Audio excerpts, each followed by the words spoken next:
జనరల్గా కృష్ణప్రసాద్ గారు మీరు మైలవరం శాసనసభ్యులు మీ నియోజకవర్గంలో ఇంకో ఏరు పెట్టరు మీరు పోయి ఇంకో నియోజకవర్గంలో ఏరు పెట్టకూడదు కానీ మీ నియోజకవర్గంలో మీరు ప్రతిపక్షంలో ఉన్నటువంటి వారితో యుద్ధం చేస్తూ అధికార పక్షంలో ఉన్నటువంటి వాళ్ళు మిమ్మల్ని అదే స్వపక్షంలో అధికార పక్షంలో స్వపక్షంలో ఉన్న మిమ్మల్ని పొడుస్తామంటే మరి ఈ పంచాయతీ పరిష్కారానికి ముఖ్యమంత్రి గారు అసలు ఎన్నిసార్లు డైరెక్ట్గా మీరు కలిసి ఉంటారు? ఇక్కడ మీరు ఒక విషయం గమనించాలండి. నేను పక్క నియోజకవర్గం నందిగామకు చెందిన వ్యక్తిని. అక్కడ మా నియోజకవర్గం రిజర్వేషన్ అయింది కాబట్టి నా ముందు దేవినేని ఉమామహేశ్వరరావు గారిని తెలుగుదేశం పార్టీ మైలవరంగం పంపించడం, 2019 ఎన్నికలకి జగన్మోహన్ రెడ్డి గారు వైసీపీ నుంచి నన్ను పంపించడం. సరే మేమిద్దరం కొట్లాడుకున్నాం, నేను గెలిచాను అనుకోండి. నేను ఇప్పుడు కూడా రోజు నా ఇల్లు ఉంది నందిగామ, పుట్టింది పెరిగింది, నా స్వగృహం ఉంది. నేను నా గ్రామం నుంచి నా మైలవరం నియోజకవర్గంలోకి ఎంటర్ అవడానికి 12 నుంచి 13 నిమిషాలు పడుతుంది. నా ఇల్లు నేషనల్ హైవే మీదే ఉంటుంది, నేను నేషనల్ హైవేకి ఆనుకొని ఉంటాను. ఇంట్లో బయలుదేరితే 12వ నిమిషం 13వ నిమిషం నేను నియోజకవర్గంలోకి వస్తా. కాబట్టి నేను నివాసం మకానం నా ఓట్లే మార్చుకోలే, నా ఊర్లో ఉంచుకున్నా. నేను ఎక్కడి నుంచి బయలుదేరి వచ్చి అక్కడ పనిచేస్తా మైలవరంలో.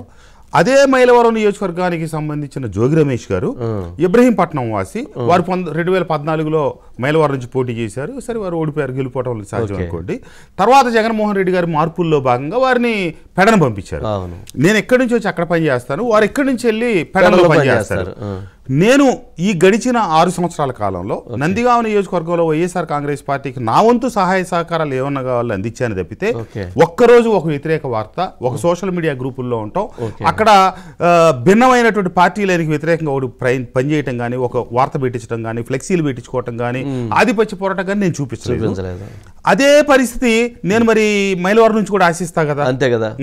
ఇప్పుడు మళ్ళీ ఇంకెవరు కూడా అక్కడ మళ్ళీ ఇంకొకరు దాని మీద రాజకీయ ఆధిపత్యం చేయకూడదు కదా, మీ మీద డిస్టర్బెన్స్ చేయకూడదు కదా ఉద్దేశపూర్వకంగా.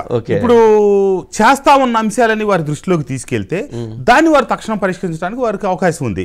ఎందుకంటే ఆయన గారైనా నేనైనా 5 నిమిషాల దూరంలో ఉన్నాం కదా, తాడేపల్లికి 10 నిమిషాల దూరం. పిలిచి ఇద్దరిని కూర్చోబెట్టి మాట్లాడవచ్చు. ఒకసారి నన్ను పిలిచారు, నేను నా మనోభావాల్ని వ్యక్తీకరించడంలో ఏ రోజు నేను దాచిపెట్టుకోవాలా, లోపల పెట్టుకొని చివరి రోజు ఒక్క రోజున కుట్రలాగా లోపల పెట్టుకొని ఒకసారి బయటపడలా. నా మనసుకు కష్టం కలుగుతుంది, నాకు ఇబ్బంది కలుగుతుంది. వెనకటి పెన్నోనేని కోటేశ్వరరావు గారు, చెరుమూల వెంకటరావు గారు, లేకపోతే ఆ పెద్దలు చేసిన రాజకీయాల లాగానే మిగిలిపోయాను తప్పితే సమకాలీన రాజకీయాల్లో నాబోటి భావజాలం కలిగిన వాళ్ళు ముందుకు నడవనిట్లేదని చెప్పి నేను నర్మగర్భంగా 2 సంవత్సరాల నుంచి మాట్లాడుతూ వచ్చాను. వారికి అర్థమైతే ఉన్నప్పుడు కూడా నేను ముఖ్యమంత్రి గారిని అప్పుడు నన్ను పిలిపించి ఏంటని మాట్లాడితే అన్ని విషయాలు చెప్పారు. చెప్తే నీ నియోజకవర్గం నీదే, అతని నియోజకవర్గం అతనిదే అని కొన్ని విషయాలు మాట్లాడి వారు ఏం చెప్పారు, మీ ఇద్దరిని పిలిచి అంటే ధనుంజయ రెడ్డి గారికి అన్న జోగిని కూడా పిలిపించు, ప్రసాద్ని ఇద్దరిని కలిసి కూర్చోబెట్టి చెరో కప్పు కాఫీ తాగుతా విషయాలు సరిచేసి పంపించండి అని చెప్పారు. కానీ అన్నారు కానీ మా ఇద్దరిని ఎదురుగా కూర్చోబెట్టి పరిష్కారంగా చేయలే. ఇద్దరిని పిలిస్తే నేనేం మాట్లాడతాను, ఆయనేం మాట్లాడతారో, మధ్యలో రిఫరీ పాయింట్లో మా లీడర్ నాయకుడు ఏం చెప్తారో తెలిపోయేది. కానీ అక్కడి నుంచి మాట్లాడారు తప్పితే వ్యవహారం ముందుకెళ్ళాలి.